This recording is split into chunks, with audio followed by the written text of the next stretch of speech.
Hello everyone, this is Kat, and welcome back to the channel.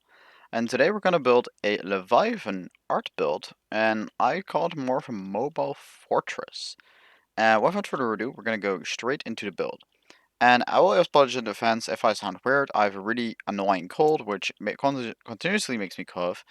Because of that, I will have to mute myself sometimes between the recording. And yeah, I cannot really do anything against that. So first up, let's build the base. The base is going to be consistent out of 4 small tracks, 4 armor tracks. I reinforced mine, but it's not really needed for the build. Then you got a pair of bucket floors and a pair of iron seals as the start of the frame. Got a Doppler and the buggy trunks, and here comes the music. Alright, going on. We got some basic armor pieces and our ammo packs here on the sides. And you're going to start to see a bit of a platform coming together here. But the platform is nowhere near finished because it's going to be actually entailing the entire top area there as well. But first we're going to go over to the side front. And we're going to slowly move towards the front to the rear. And you can see how I actually already implemented some of the new weapons here. The Remedy flamethrower is now here used. And again, the Blight cabin as well is new since last update. And we got this pretty unique shape. Barely managed to fit in this APC roof part between the heart module, but it turned out really nicely. And we're going to round off the rear a little bit. And now we're going to go over towards this front area, to the other side, I mean. And now we're going to go onto the front area, because we're going to have to build another platform. Or at least a part of it. And you can see how the platform is also shaped. And now we're going to actually fill it in. And by the size of these holes, I think some of you might already expect what kind of weapon is going to be stationed over there. That's it. We're going to start it a little bit later. Because first we're going to make the front side skirts, which are different from the rear, of course. And now we're going to make another place for another gun. And in the front we're going to put a fat man. Rather simple. And we got this really interesting piece of armor. We're combining the right shield fender with the left def fender. And the left shield fender with the right def fender. And it gives this really nicely rounded front, and I can definitely advise if you got a really wide build where you can encompass 2 train posts next to each other, to consider putting some def fenders in the sides because they actually do look really nicely from the front. As that, you do want to like put at least something on top. In our case, we got the CK remedies to kind of cover off that hole. Now it's really kind of starting to get together there, the front area. Here we're gonna go and put in some more side guns. Another pair of fat punisher are going to get over here. Got a Punisher as well. Quad anti-air gun as of sort if this was really a fortress. Anyways, we got some small parts, exhaust, and the rib. And you're gonna really see where they are placed in comparison before it gets connected. Because this actually left passenger is the only part that's connecting all that those bits over there. Where it's just making it a little bit fragile, but it's only the rear guard kind of in a way. So that really doesn't matter too much. So to the front again, and you can see some more armor pieces really finishing up those 2 gun spots, because of course we got mammoths in there.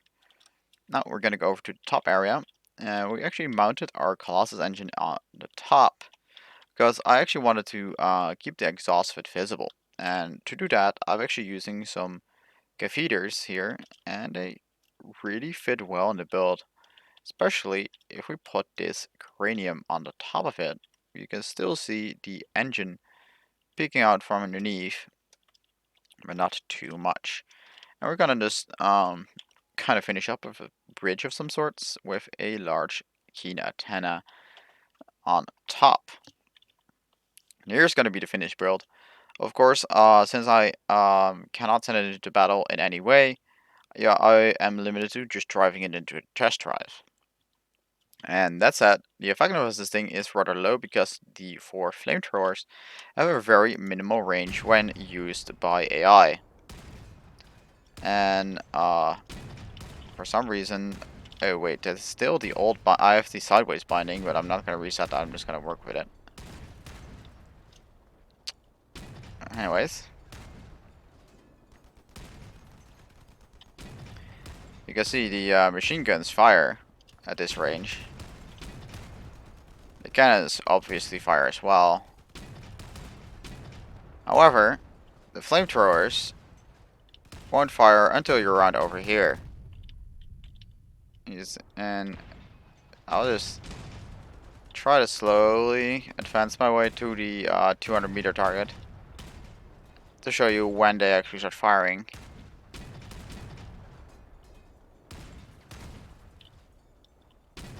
And there you can see them targeting. And that's the distance for the flamethrowers. They will not fire from anywhere further. And that's the chance that this guy just drive up somebody and torch him in the face is rather low. Rather, this guy is depending on the enemy driving up to this thing in his face to actually have its effect. That said, I think that with the exception of the two rear small tracks, which are kind of visible, the front ones are actually very hidden for a build like this, and they're almost like not visible as long as you're not watching from directly frontally like this. It's the only moment where they're visible. As soon as you go for here, it's already like no longer visible. And it does make it really cool looking because like it looks like it's only having those 4 tracks, but of course it has backup tracks and everything. That's it. For the ones that are bored, I will not actually do more than just driving around here with this thing. So for the ones that do want to see this thing drive around a little bit longer, feel free to stay, because I'm gonna spawn in some robots. But for the ones that think just the build was enough, see some random guy getting yeeted by a single shot. There goes another one. These guys really are not armored, are they?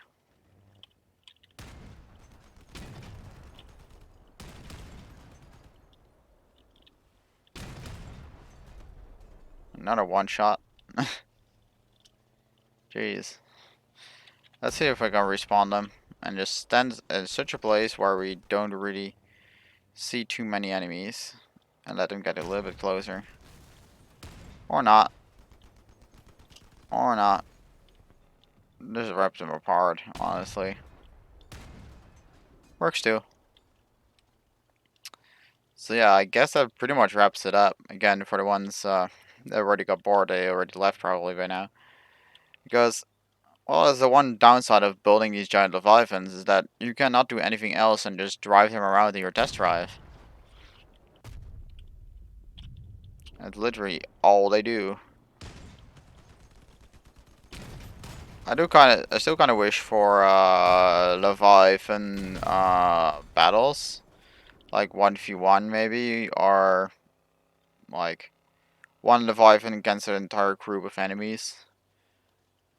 But generally, people will not make art builds like this. Rather, they will focus all the firepower on one side and put the armor on all the other sides, and just like shoot one guy until it's dead, then return to the next one. Rather than spread the guns to fight everybody equally, like this Leviathan does.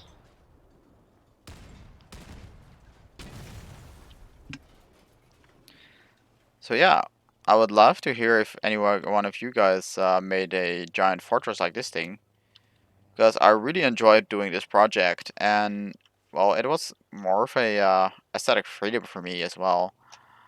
So this one is actually entirely my own design. It's not based on any real vehicle. So yeah, that said, I do hope you guys all enjoyed watching this video, as always. And I will see you guys all in the next one. See you guys!